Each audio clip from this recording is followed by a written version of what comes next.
first time since 2003 that we can honestly say literally every location in Australia has seen property prices rise all at the same time. Going once, going twice, sold! You're listening to The Property Pod. All right, guys, welcome back to The Property Pod, your weekly engagement into the real estate market here in Hobart, Tasmania and all around Australia. I am your host, Aaron Horn, and I'm joined at the desk, as always, by John McGregor and Patrick Berry. Always love to be here. Hey, how's it going? How are we doing, boys? Yeah, really good. Excited for this week. I'm going to jump straight into it this week because we have a very special guest, a friend of the podcast, actually probably one of the first friends of the podcast. Yep, absolutely. I can't remember how many times it's been, but I think it's been probably 3 times, maybe. And the one who gives us all the stats that makes us look good. Yeah. No, definitely. So today we'd like to welcome Simon Pressley back to the show. Thanks for coming back on. Hello, gentlemen. Thank you for having me back on. Not a problem, mate. For all those people that haven't heard before, Simon Pressley is the managing director of a buyer's agency named Propertyology, based in Brisbane, I believe, based on the colours of your football attire there, sir. Yeah, based in Brisbane, but Brisbane's not our property market. Australia's our property market. Yeah. I like that. I like that a lot. So I feel like you only ever reach out to Simon in footy season. It's been a bit like that, isn't it? Yeah, we always seem to be mixing property and AFL. With each other. Obviously, Brisbane Lions, happy with how they're travelling so far? I'd like a bit more out of them. No, a very patchy start to the year. I think we've got the right cattle, but there's been a few personnel changes over the summer, and they're trying to get connections together, and a few changes with their game plan, I think. So, but as they say, you don't win premierships in September, so hopefully we get it right by then. It's true. It's very true. You don't win premierships early on, but yeah, no, it's interesting. The game's so different at the moment with this new rule of the standing on the mark, and it's speedy. It's all happening, so it's quite exciting to see what will happen, like leading into the later part of the season. I feel like the Lions will be in pretty good stead. Hopefully, you're right. Jumping into real estate, which is why we get you onto the show. You're a superstar. We actually were discussing some of your stats just recently, and John was kind of floundering his way through them. As a stats man that he is, he was popping stats up on the internet last night. Something about if you work for us at 414, you're 27% more attractive. Is that what you said? That's science. Straight up. So I have no faith in that stat, but hopefully Simon's got some real stats that we can actually look at today. Well, at least I'll be the first one to admit if I don't know what I'm talking about before anyone else realises. So, mate, the property market's going crazy. I know I was listening to the Elevate podcast just the other day, which you were on, and I think basically at the start, the big thing I took out of it was when COVID hit, you kind of were the only one to buck the trend and say kind of things aren't doom and gloom, like there's going to be a boom. Yeah, this time last year when we were going into lockdown, and everyone, literally every bank in Australia and most economists predicted a massive downturn. We're not allowed to disagree with the downturn, but we went public and said there's going to be a boom and a bloody big one, and we're only a few months away from it. I think officially the boom started in about August. With August, is that? Obviously we certainly experienced that in Tasmania with our market, but that was something you started to see right across Australia, or was it isolated in specific areas? What was the story there? No, I think a lot of people forgot, John, that before we went into lockdown, large parts of Australia, maybe it started about 6 months before COVID, but large parts of us had started to boom. Yeah. I mean, Hobart's the exception because it's been the best performed property market in Australia over the last 6 years now. So it was already strong. But before COVID arrived, we had 4 interest rate reductions from the RBA. And APRA had started to, get back to normal borrowing levels again. So property markets are really cranking up, and supply was already low. So we factored all those things in when people said, COVID's going to arrive. And at the end of the day, is as disruptive as it has been, COVID's not a property market. It's a germ in the sky. Yeah. It has, some impact on things, but a lot of things it doesn't. So, the boom started pretty quickly, really. Well, it's interesting, I often refer to you when it comes to people asking about where to buy, and I always go back to the early conversations you had around about fundamentals, and essentially, correct me if I'm wrong, but all the fundamentals hadn't changed at all. It's just all of a sudden we had this exception, like bug, like you said, that just popped out of nowhere. And of course, well, the second that resolves, like any illness, well, you just want to go back to your normal life, don't you? It's not like we've had some changes, but all the fundamentals haven't changed in terms of the property market. Spot on. I think like the economists, as well meaning as they are, they never have been property experts, and hopefully hopefully their COVID predictions has taught people don't bloody listen to them when they're commenting on property markets, because they never get it right. But for them, I think property's a dot on a spreadsheet, and property at the end of the day, it's shelter. And so when COVID hit, we still bloody need shelter. Yeah. In fact, it was a thing that we're spending more time in than most of us probably liked. The volume of properties listed for sale was already very low when COVID arrived. And when we went into lockdown, some of those properties that were then listed for sale were actually taken off the market. Yep. So supply shrunk because of COVID. And there was always going to be an economic response, a stimulus response from federal and state governments from COVID, because 200 years of Australian history shows that every time this nation is hit by adversity, we respond. Human beings don't like losing. We respond. We don't cop shit on the chin. So there was always going to be a response on the demand side, and knowing that we had tight supply before COVID, which got tighter again post COVID. To me, property markets are very difficult to forecast, but I have never been more confident with this forecast that there was going to be a boom. And I must admit, I started to second guess myself when literally every other Australian had predicted the complete opposite. I thought, my God, I'm going to look stupid here if I've got this wrong. But no, it's in the end, we were bang on.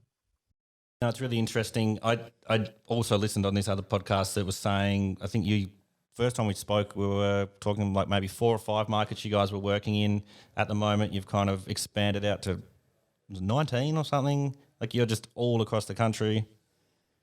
Yeah, and we had to sort of do that because of the record low volumes of properties for sale. We've got more clients than ever, and if we're focusing our attention on trying to get them in 3 to 5 parts of Australia, the waiting list to get people into markets could be as long as 6 months, and in some locations markets can move 10% in 6 months. So we can't control the market pressure, but what we can control is which parts of Australia do we help people invest in, and we've extended our reach to now 10 different cities across 4 states. That said, it's still bloody difficult getting people into property markets at the moment. Are you finding your clients in that perspective, because they're trusting your guides to invest right across Australia, but are they having more of an opinion about where they want to buy, or are they trusting you more to say, look, I don't care where it is, you just put me where I need to be?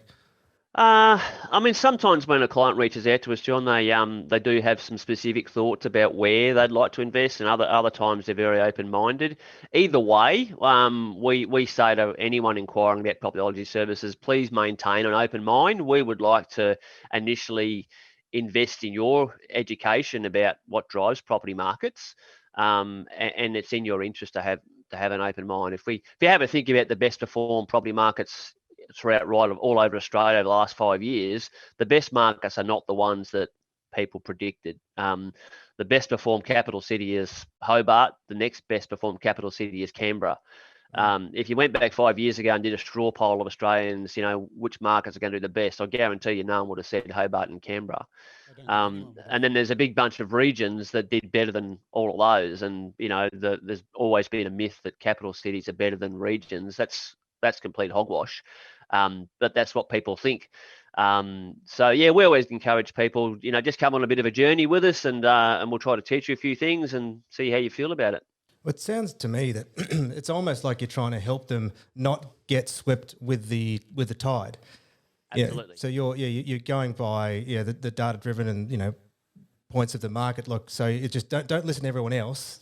Listen to what is true. Yeah, we try to educate them on what that word fundamentals means, and then share with them some evidence on fundamentals of different markets. And what we're trying to do there is help people to make, I guess, add some structure to their decision making, rather than just saying, I want to invest here because it makes me feel good. Or lots of people are saying, that market might do well. That's not really research. That's just a lot of opinions about the one thing, but we've just been talking about all those opinions about what might happen with COVID. So it's often not the best thing to just do what the consensus is saying. Yeah, absolutely. Well, I mean, one of the things you put together for us, which is great, where, I mean, the heading straight up just says Tassie real estate on top of the world. And it's this sort of 20-year trend of against a lot of other capital cities. And would it be all right, Tom, could you give us sort of, even for us and the listeners, a bit of a snapshot even over just a quick last 20 years that you've done here for us of the real changes since then to now and the growth that we've experienced? Yeah, I mean, 20 years is obviously a long time. With the exception of the boom that's sort of just started now, there's only been 2 booms in Australia over that 20-year period of time. So what it shows is booms do not happen very often, and when they do, jump in. But for some perspective, to some bigger profile locations, Sydney's average annual capital growth rate over the last 20 years was 6.6%, Brisbane 6.8%, Melbourne 7.3%. Burnie in northwest Tasmania also had 7.3%. Not bad for a regional city of a population of 20,000 people to do as well as our second biggest capital city. Launceston beat them all at 7.9% average per annum. And top of the pops, Hobart, 8.3% per annum, Australia's best performed capital city. There were some other regions that actually did better than that, believe it or not. Byron Bay was the best in Australia over the last 20 years, but Hobart was easily Australia's best capital city. All those influencers heading to the Bay, follow Chris Hemsworth and get on that new TV show. Something like that, yeah. And with that, because those, obviously the 20 years, we're not talking about, sometimes there'll be 1 year with more or 1 year with less, sometimes there's a pullback, but that's that averaged over 20 years, that's every year, that's what we've seen, that's what that stat's saying, yeah? Correct, yeah. I don't know about you, but if I could buy a piece of real estate and someone could guarantee me that if I bought somewhere today and it was going to grow by an average of 8.3% every year for the next 20 years, I would jump at it, wouldn't you? Well, I know we a lot of the time when we're going to clients' properties and they'll be helping their children or whatever, just buying their first home, and then the parents will pipe up and say, "Well, I bought my house for $60,000," and I just immediately turn to them and say, "Hey, this isn't helpful." No, absolutely. But what then? So with over those 20 years, are there real? What's sort of been a couple of real biggest factors, I suppose, for Tasmania, if we can focus on that specifically? Yeah, well, the biggest boom that Tassie had over that 20-year period of time was actually the same time Australia had its biggest boom. So the 5 years ending 2005.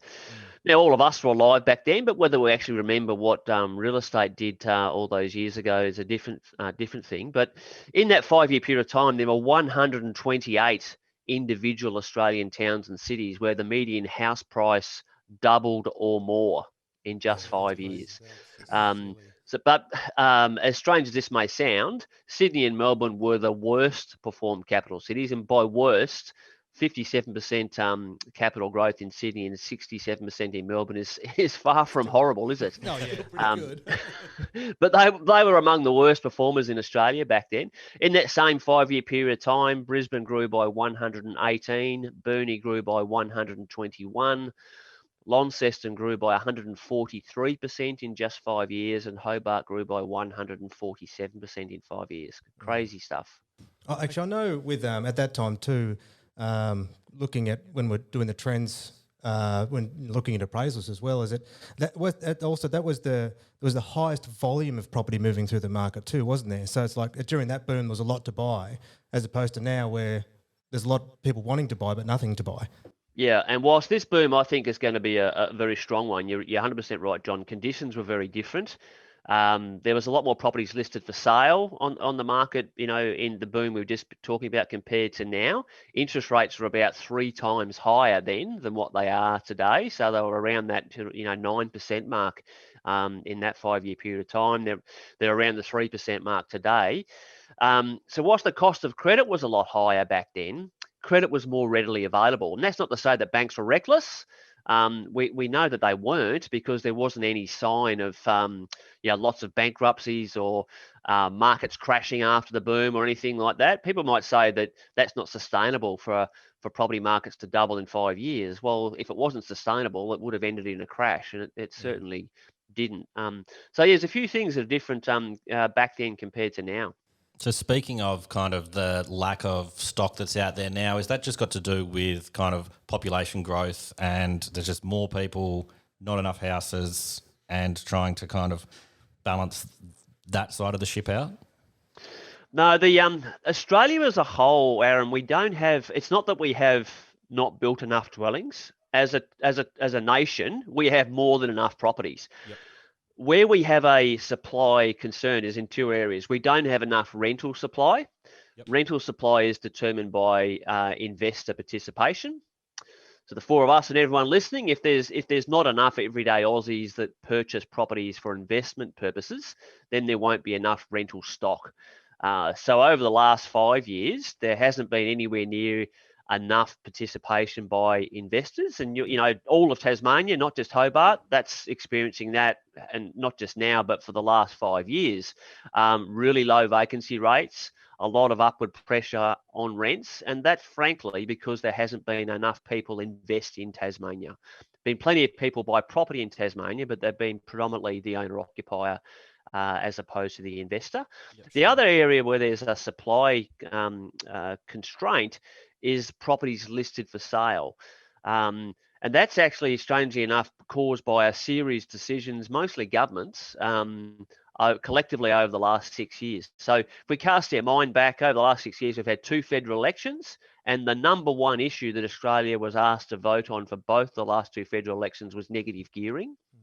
So if you own a property already and you're considering selling to, let's say, upgrade or something like that, you have your kitchen table dinner discussion with your partner, and you go, not a good time, dear. There's an election coming. They're talking about scrapping negative gearing. Let's wait and see what happens. So we had two of those federal elections. We've also had APRA that made it really hard for some responsible borrowers to get loans. So even if they wanted to participate, a lot of people couldn't do that. Yep. And then we had COVID come along. So we've had these series of events that someone wanted to sell their property, but then there's a big scary event on the horizon, so they hold back. And when you have 5 years of those, periods of uncertainty, what that's resulted in is all-time record low volumes of properties listed for sale.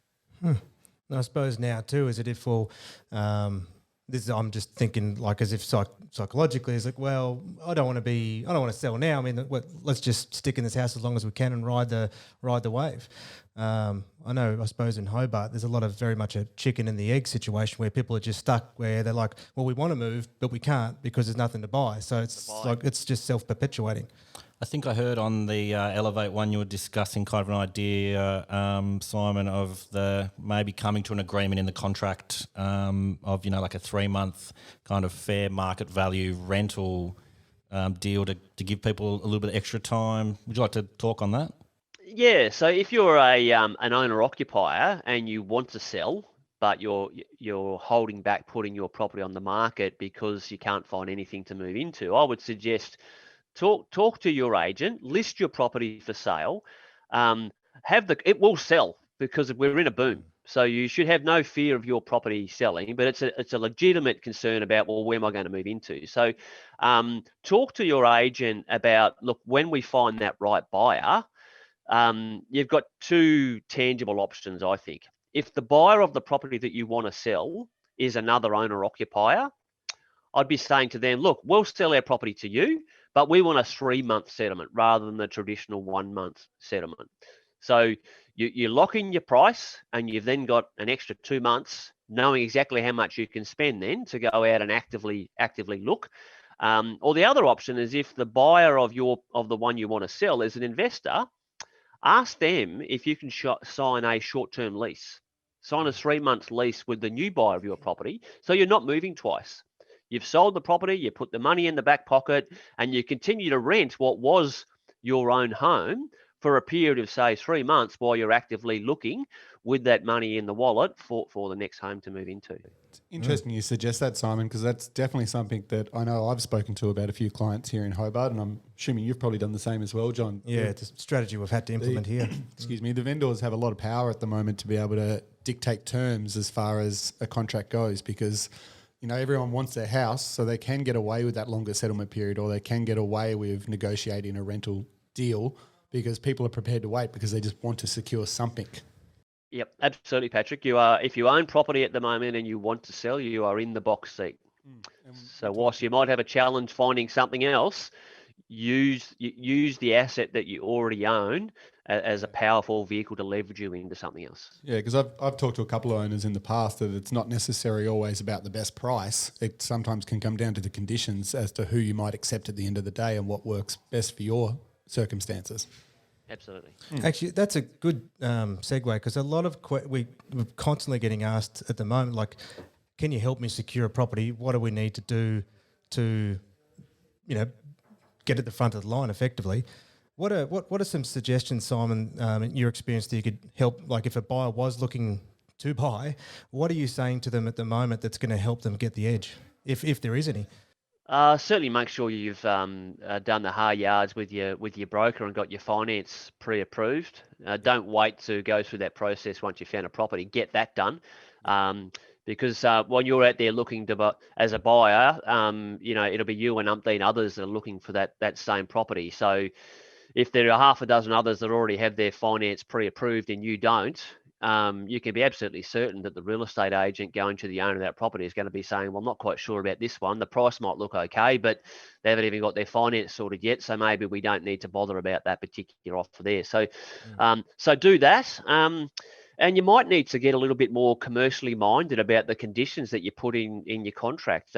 Again, if you found that property that you want to buy, you probably need to see things through the eyes of the vendor, the owner of that property, and they've got other offers to look at. So if you've made an offer, not just the price, but if the conditions there are more onerous compared to some others, the owner of that property is probably going to be less likely to accept your offer. So, can you get hold of a building and pest inspector and potentially get that done so that you're not having to sign a contract with a building inspection clause in there? I'm not saying buy a property blindly, but just have a think about some things that you might be able to take control over to make your offer a bit more appetizing to the owner of that property. Yeah, because it's just a reality, like you said, is it try and put you in. If you're in the vendor's position, you're deciding on the contracts, just think about, well, what would you be looking for? It's not really the agent in that sense, it's just you're trying to make sure that, well, the vendor's going to want certainty as much as possible. So you're trying to position yourself in a way to show to the vendor that, hey, if you accept my offer, this is a certain bet that it's going to proceed. Yep, absolutely. Well, one of the questions, we read an appraisal yesterday, and we were going through a little bit of, because the gentleman had been in the suburb of Lutana for quite some time, so we had to really look at what had happened. But his next question was, how long do you think this is going to last? And I said, well, look, this is why I surround with people much smarter than me. I said, but tune into the podcast the next couple of weeks because we've got our expert coming on.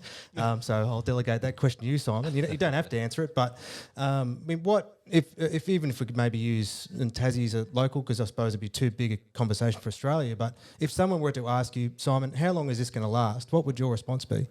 Yeah, we got Australia as a whole. Firstly, it's a case of rising tides lift all ships.